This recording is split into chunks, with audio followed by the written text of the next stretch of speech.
what I wish I knew it before. Why do we sneeze so much when we catch a cold? Sneezing is your body's frontline defense against irritants.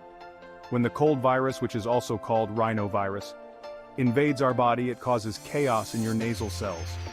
Your body responds by releasing inflammatory mediators like histamine. Think of histamine as the alarm bell that makes blood vessels dilate and leak. This leaks fluid into your mucus glands, irritating those membranes and sneeze! But wait, there's more! Sneezing can also be triggered by allergies, dust, spicy foods, even bright lights. And yes, a full stomach can make you sneeze too. Kind of like your body's way of saying, I'm full. Remember, it's your body's natural way of kicking out those irritants. Stay healthy.